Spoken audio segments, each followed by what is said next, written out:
بەڵێ ئەم کاتتان باش بەناو نیشانی بەهاری نوێی عەرەبی بابەتێکتان پێشکەش دەکەم. مانۆڕە دیبلۆماسیەکانی ئێستا لە نێوان تورکیا، سعودیا و ئۆردون کە لە پاشخانێکی ناسراو بە بەهاری عەرەبی نوێ کە لە ئەنجامی ڕووخانی ڕژێمی ئەسەد لە کۆتایی ساڵی 2024دا سەری هەڵدا ڕوودەدەن، نیشاندەری ڕێخستنەوەیەکی قوڵی هاوسەنگیە لە ڕۆژهەڵاتی ناوەڕاستدا. لە سەرەتای شوباتی 2026دا ئەردۆغان گەشتێکی دیپلۆماسی گرنگی ئەنجامدا کە کۆتایی هاتنی ڕکەبەریەکی 10 ساڵەی لەگەڵ سعودیا ڕاگەیاند. لە 30 شوباتی 2026دا ئەردۆغان لە ڕیاض لەگەڵ محەممەد بن سەلمان شازادەی جێنشین کۆبووەوە. ئەم سەردانە بۆ هۆی کۆتایی هێنان بە کارەکانی تەوەرەی سەقامگیری کە پرۆژەی پیشەسازی بەرگری و بەرهێنانێکی گەورەی 30 ملیۆن دۆلاری لەخۆ گرت. هەردوو سەرۆکەکە بەیاننامەیەکی هاوبەشیان لەسەر خاوەندارێتی ناوچەیی بڵاو کردەوە، واتە هێزە ناوخۆیەکانی ڕۆژهەڵاتی ناوەڕاست خۆیان ئاسایشی سووریای دوای ئەسەد و غەزە بەڕێوە بەرن نەک هێزێکی دەرەکی. هەفتی شوباتی 2026 ئەم جاریان شاعەبدوڵڵای دووەم لە کۆشکی دۆڵمە باخچەلی لە ئیستانبۆڵ سەردانی ئەردۆغانی کرد. لە هەنگاوێکی دەگمەن و پڕ لەمانەدا پاشای ئۆردون بەرزترین نیشانەی مەدەنی وڵاتەکەی کە نیشانی ئەلحوسێن بن عەلیە بەخشیا ئەردۆغان. پاشا ئەم نیشانەی وەک ڕێزگرتن لە ڕۆڵی یەکلاکەرەوەی ئەردۆغان لە سەقامگیری ناوچەکە و هەوڵەکانی بۆ پاراستنی شوێنە پیرۆزیە ئیسلامیەکان لە قودس پێبەخشی. وتەکەی شاعەبدوڵڵا کەوتی ئەردۆغان سەرکردەیەکە پێویستە سەرنجی بدەینێ نیشانەی ئەوەیە کە ئۆردون دان بەوە دادەنێت کە تورکیا ئێستا هێزێکی دانەبڕا و سەرەکیە لە ناوچەی شام واتە لەڤانت. دوای ئەو بۆشایە دەسەڵاتەی بەهۆی ڕووخانی ڕژێمی سووریاوە دروست بوو. بابزانین جیاوازی نێوان بەهاری عەرەبی ئەمجارە و بەهاری عەرەبی پێشوو چیە و چی بوو. بەهاری عەرەبی 2011 و بەهاری نوێ کە لە 25 2026دا لە گۆڕانی بارودۆخەکەدایە لە پشێویەوە بۆ هەماهەنگی زۆر گرنگە ئاماژەی پێ بکرێ. بەهاری پێشوو واتە 2011 سەردەمی لە ناو کەوانە شۆڕشە میلیەکان بوو لە خوارەوە بۆ سەرەوە. تورکیا و قەتەر پشگیری ئیخوان موسلیمینیان دەکرد. سعودیا و مسریش سەرەتا لەگەڵیان دابوون لە هەندێک بابەتی وەک ڕووخانی ئەسەدی سووریا. بەڵام لە دواییدا بلۆکی سعودیا، ئیمارات و مسر ئیخوان موسلیمینیان وەک هەڕەشەیەکی گەورە بۆ سەرخۆیان بینی. ئەمە بۆ هۆی دروستبوونی جەنگی سارد لە ناو جیهانی سونیدا کە گەماڕۆدانی قەتەر و ساردبوونەوەی پەیوەندیەکانی لەگەڵ ئەنقەرەی لێکەوتەوە. هاوکات بە هاوکاری سیسی جەنەڕال سیسی ئیمارات و سعودیا ئیتر توانیان کودەتایەک بەسەر ڕژێمی ئیخوان موسلیمیندا بسەپێن و ئیخوان موسلیمینیان لە مسر ڕووخاند. ئەی بەهاری نوێ چیە؟ بەهاری نوێ هەروەکوتم لە 25 مانگی جانیوەری 2026دا نیشانەکانی دەردەکەون. ئەمە ڕێخستنەوەیەکی سەروەریە ڕێخستنەوەیەکی ببورن سەرەوەیە بۆ خوارەوە بە پێچەوانەی بەهاری پێشوو کە گوتمان ڕێخستنەوەیەک بوو لە خوارەوە بۆ سەرەوە. ئەم جارە لە سەرەوە لە دەوڵەتەوە بۆ خوارەوە کە بەهۆی ڕووخانی بەشار ئەسەد لە 8 کانونی یەکەمی 2024ەوە دەستی پێکرد. بە پێچەوانەی 2011 ئێستا هێزە سەرەکیەکان تورکیا، سعودیا و مسر هاوتەری بن. ئەوان پێکەوە کار دەکەن بۆ پشگیریکردنی ئیدارەی نوێی سووریا واتە حکوومەتەکەی ئەلشەرع جۆلانیەکەی پێشوو. بۆ ڕێگریکردن لە شەڕی ناوخۆ لەلایەک و لە هەمووشی گرنگتر بۆ ڕێگریکردن لە گەڕانەوەی هەژمونی ئێران بۆ ناوچەی شام. با تۆزێک باسی ڕۆلی ئۆردون بکەین. ئۆردون لە مێژوودا دەنگە سەرەکیەکە بووە بەردەوام بۆ هۆشداریدان لە فراوانبوونی هەژمونی ئێران. شا عەبدوڵڵا لە ساڵی 2004ەوە یەکەمین جار زاراوەی هیلالی شیعی واتە مانگی شیعی بەکارهێنا. ئیتر لێرەدا لەگەڵ زاراوەی هیلالی شیعی دەبێ باس لە بوفر ستات بکەین واتە دەوڵەتی جیاکەرەوە. ئۆردون وەک بربەستێکی فیزیکی کار دەکات بەردەوام لە ڕێگری لە گروپە چەکدارەکانی سەر بە ئێران لە عێراق کە دەیان هەوێ خۆیان بگەینە بیلادی شام و لەوێشەوە بۆ بەتایبەتی بۆ لوبنان. لە ساڵی 2025دا ئۆردون چەندین پیلانی ئێرانی بۆ قاچاقچێتی چەک و مادەی هۆشبەر واتە کاپتاگۆن پوچەڵ کردەوە. بە هاوپەیمانی لەگەڵ تورکیا ئۆردون دەبێتە خاوەنی هاوبەشێکی سەربازی و سیاسی بەهێز کە دەتوانێت یارمەتی بدات لە پاراستنی سنوورە باکووریەکانی لەگەڵ سووریا. بەمەش مۆدلێکی تورکی عەرەبی جێگەی مۆدلە ئێرانیەکە دەگرێتەوە. بەڵام لێرەدا هاوکێشەیەکی ئیسرائیل هەیە. بابزانین هاوکێشەی ئیسرائیل و ترسی ناوچەییدا لێرەدا چ ڕۆڵێک دەبینێ و ئەمە ئاڵۆسترین بەشی ئەو هاوپەیمانیە نوێیە واتە پەیوەندیەکەی لەگەڵ ئیسرائیل چۆن دەبێ و چۆنە. سەرەتا دەبێ باس لە دوو تەوەرە بکەین. هێلێکی نوێی جیاکەرەوە دروست بووە لەلایەک بلۆکی تورکیا سعودیا و مەسر کە باسمان کرد کە جەخت لەسەر سەقامگیری سووریا و دەوڵەتی فەڵەستین دەکەنەوە. لەلایەکی دیکەش هاوپەیمانی ئیسرائیل ئیماراتمان هەیە کە جەخت لەسەر ڕێککەوتنی ئیبراهیمی و سنووردارکردنی هەژمونی تورکیا دەکەنەوە. یعنی لێرەدا تەماشا دەکەین پێچەوانەیەک هەیە. ئیسرائیل زۆر بەگومانەوە دەڕوانێتە گەڕانەوەی هەژمونی عوسمانی نوێی تورکیا بۆ سەر سنوورەکانی لە ڕێگای سووریاوە. تورکیاش بە هەمان شێوە.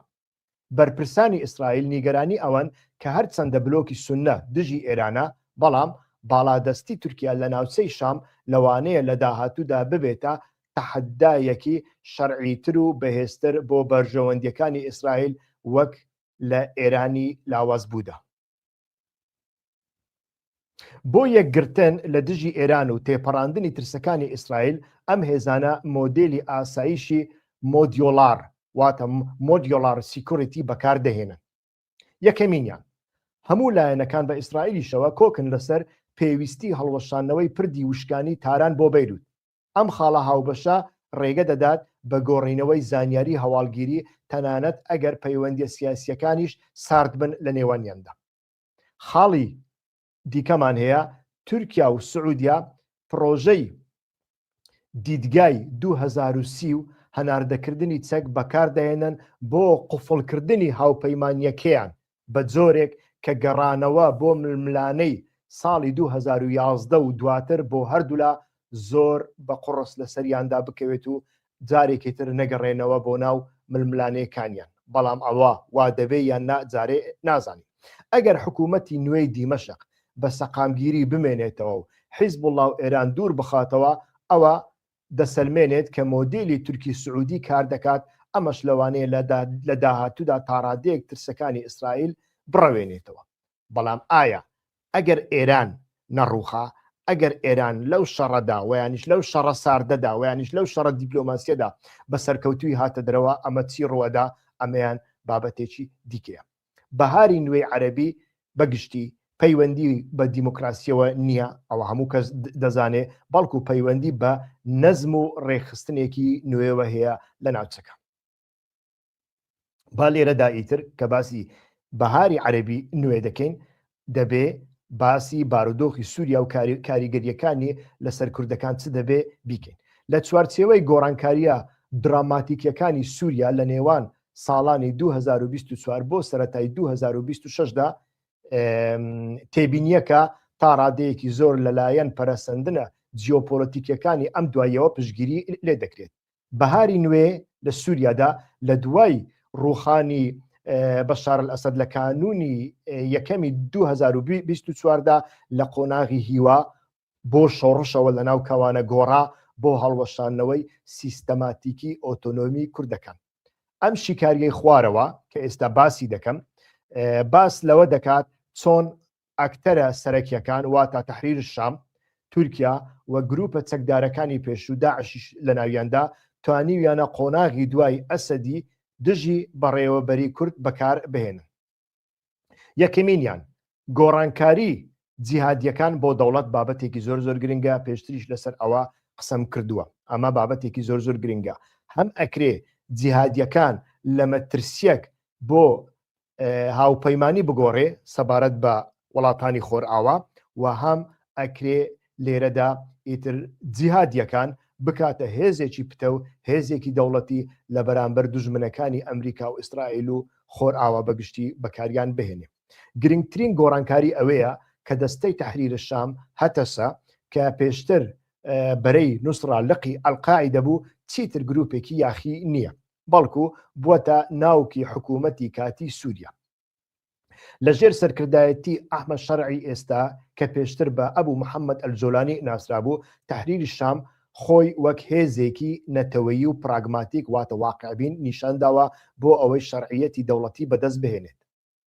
وەک حکوومەتێکی شەرعی نوێ لە دیمەشق، ئیدارەی ئەلشەرع زمانی یەکپارچەی نیشتیمانی و سەروەری خاک بەکاردەهێنێت بۆ ڕەوایەتیدان بە کۆتایی هێنان بە ئۆتۆنۆمی بەڕێوەبەری خۆسەری ڕۆژئاوا. لە ناوکەوانە ڕەگ و ڕیشە جیهادیەکەی ئەم حکوومەتە بەو مانایایە کە ناوەڕۆکە ئایدۆلۆژیەکەی هێشتا بەتوندی دژی مۆدێری سیکولار لامەرکەزی و فێمینیستی پرۆژەی کووردە. لێرەدا استراتیژی تورکیا دەبێ باس لەمەش بکەین. تورکیا ئامانجی لە مێژینەی خۆی کە لە ناوبردننی قوارەی کوردی بوو نەک لە ڕێگای هێرشی سەربازی یەکلایەنە، بەڵکو لە ڕێگای پاڵپشتیکردنی حکوومەتە نوێیەکەی دیمەشقەوە بەدی هێناوە.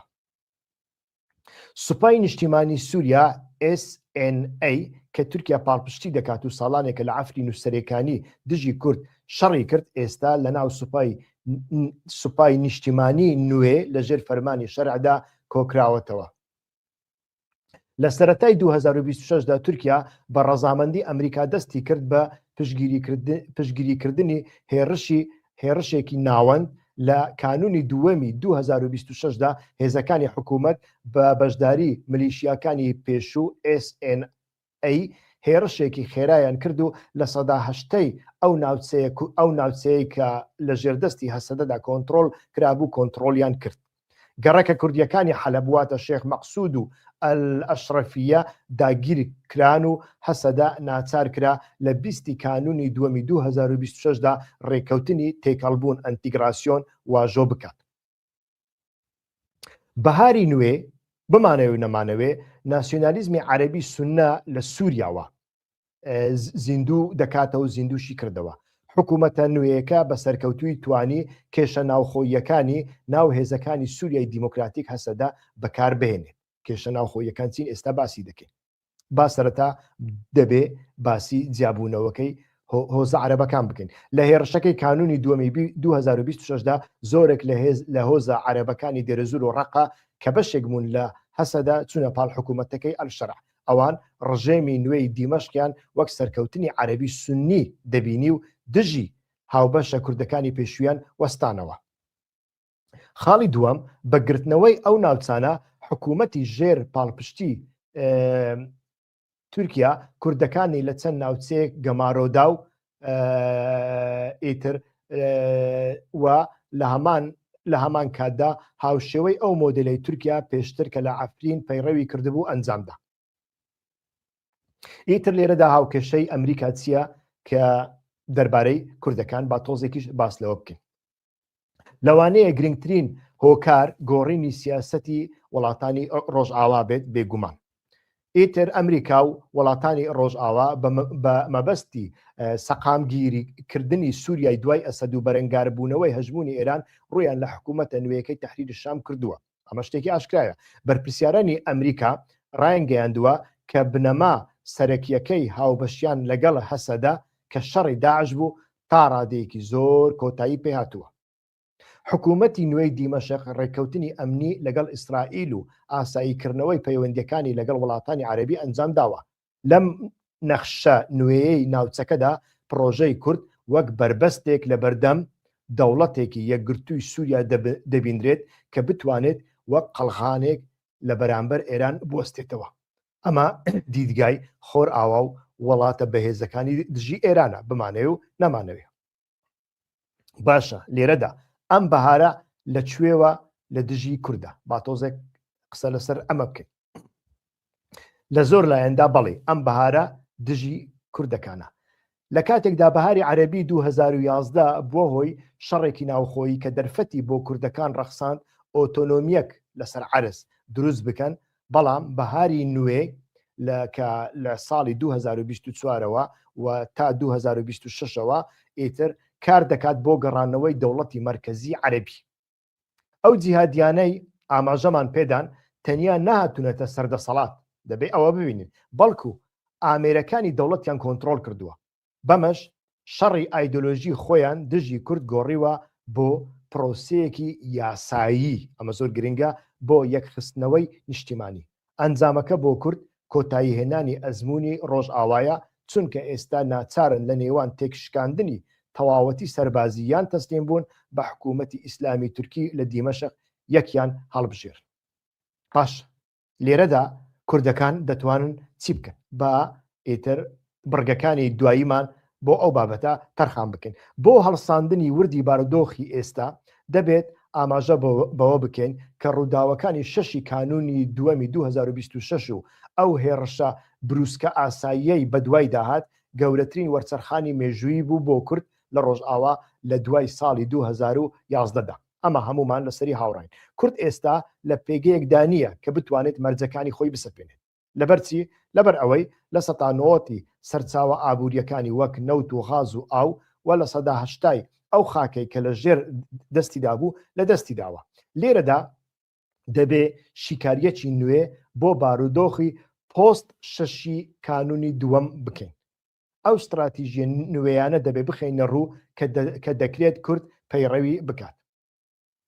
یەکەمینیان واقعی نوێ واتە کۆتایی ڕۆژئاوا و دەستپێکی کوردستانی سووریا زۆر گرنگە. هێرشەکەی حکوومەتی ڕاگوێزەری سووریا بەسەرۆکایەتی ئەحمەد ئەلشەرع بە پاڵپشتی تورکیا و گڵۆپی سەوزی ئەمریکا مۆدێلی بەڕێوەبەرایەتی خۆسەری وەک قەوارەیەکی نیمچە دەوڵەت کۆتایی پێهێناوە. تەواو کۆتایی پێناتوە، بەڵام وەک قەوارەیەکی نیمچە دەوڵەت ئێستاکە کۆتایی پێهاتووە کە قەوارەی نیمچە دەوڵەت لە کوردستانی عراقدا لە باشووردا هێشتا کۆتایی پێنەهاتووە.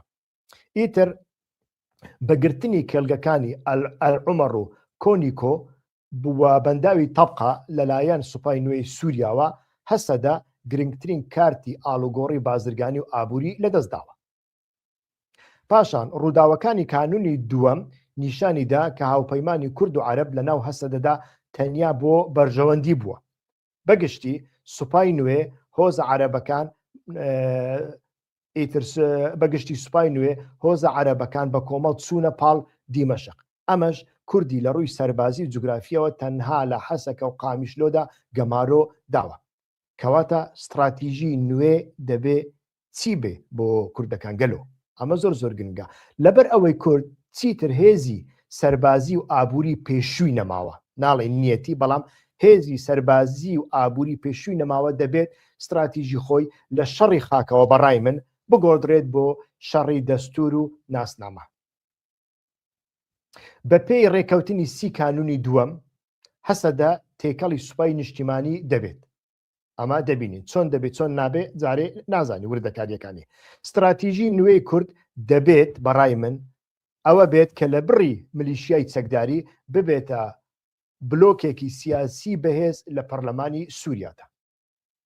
کورد دەتوانێت چی بکە لەوێ؟ کورد دەتوانێت لەگەڵ پێکهاتەکانی تری وەک دروز، مەسیحی و عەرەبە ئەڵمانیەکان، عەرەبە سیکولارەکان بەرەیەکی مەدەنی دروست بکات بۆ ڕێگریکردن لەوەی حکوومەتی ئەلشەرع بەرەو دەوڵەتێکی تونڕۆی ئیسلامی ئابسولوت یعنی مطلق بڕوە. ئەمە بابەتێکی زۆر گرنگە کە دەبێ بەڕاستی کوردەکان بەڕای من لەسەر ئەمە قسەیان هەبێ و قسە بکەن.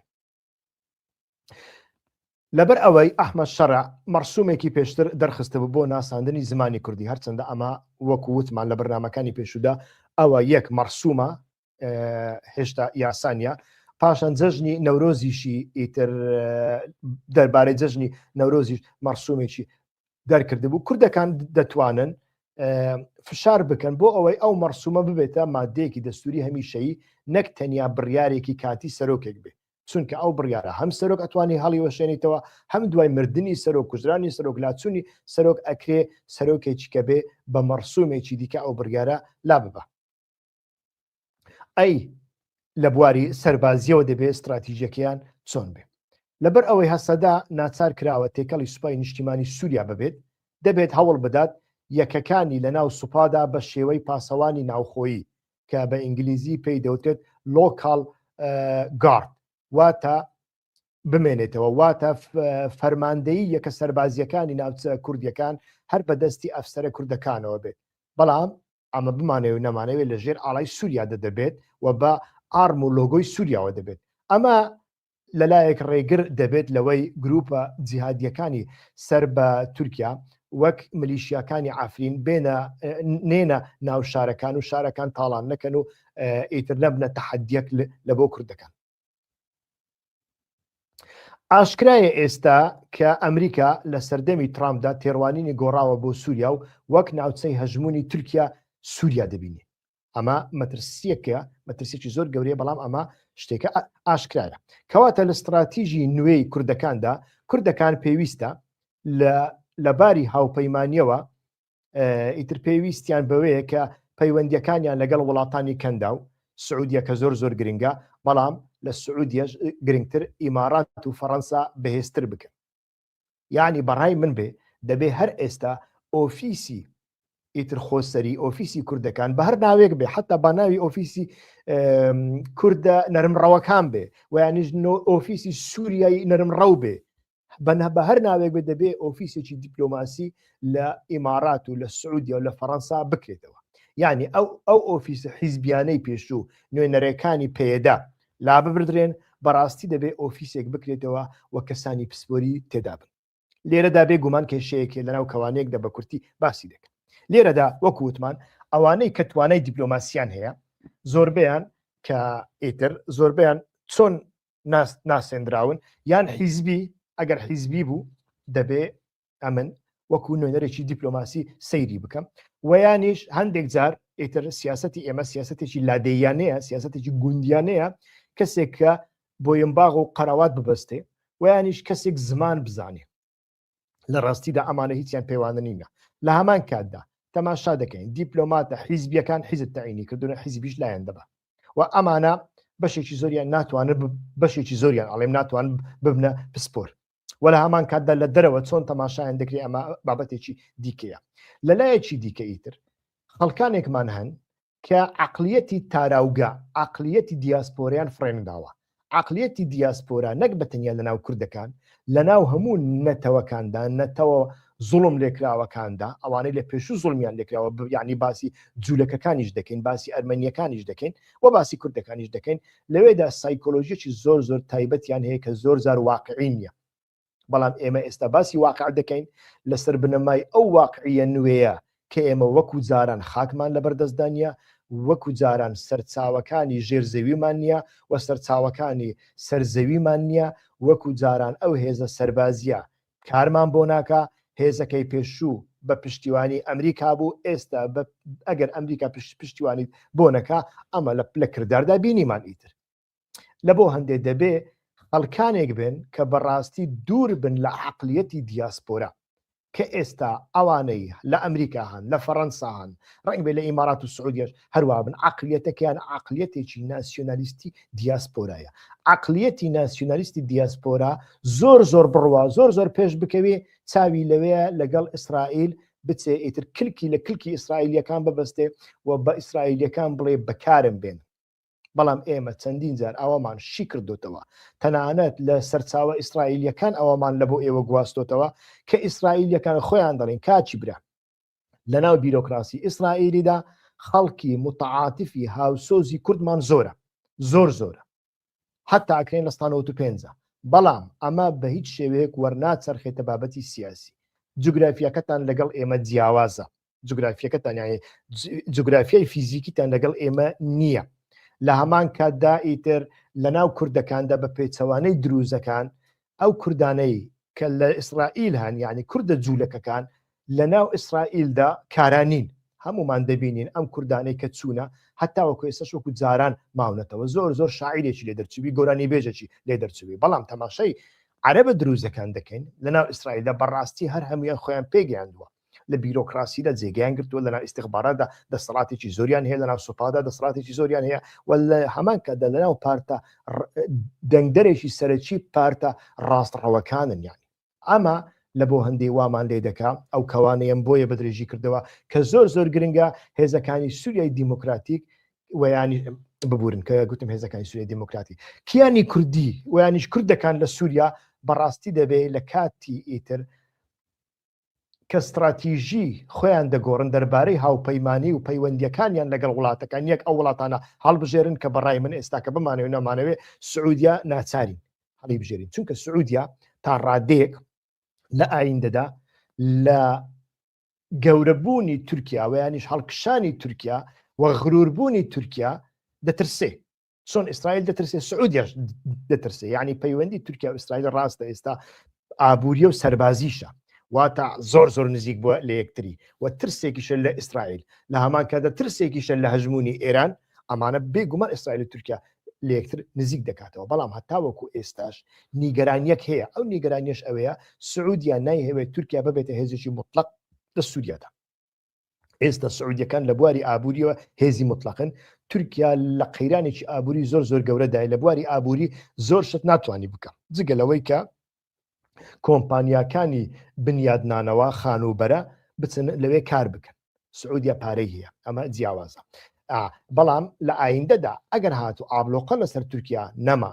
ویانیش پەیوەندی ئابوووریەکانی ویانیش ئابووری تورکیا بوژایەوە ئەوە دەبێتە مەترسێک بۆ سەر سعودیا بۆیە دەبێت لە ئێستاوە ئیتر لەوێ ئۆفیسێک بکرێتەوە بەڵام لە هەمووی گرنگتر ئیمارات و فەڕەنسا ئیمارات و فەڕەنسا بە تەواوەتی ئیتر دژی هەژمونی مطلقی تورکیان لە ناوچەکەدا ئیمارات بەهۆی پەیوەندەکانی لەگەڵ ئیسرائیل و فەڕەنساش دەزانەیە کە تورکیا وڵاتێکی بەهێزە ئیتر ئەگەر تورکیا پێگەیەکی بەهێزی هەبێت لە ڕۆژهەڵاتی ناوەڕاست بە تایبەتی لە عێراق و لە سووریادا ئەمە وا دەکا کە دیپلۆماسیەتی فەڕەنسی لە ئایندەدا نەتوانێت وەکو پێویست سەر بکەوێت لە بۆ هەندێک ئەو بابەتە زۆر گرنگە کەوانەکەم زۆر بەدرێژی کردەوە ئیتر وەکووتم ئەو سێ وڵاتانە نایانەوێت تورکیا و گروپە ئیسلامیەکان تەواوی سووریا کۆنتترۆل بکەن ئەوان دەتوانن ببنە پشتیوان بۆ ئەوەی کورد لە ناو حکوومەتی نوێی دیمەشقدا پێگەی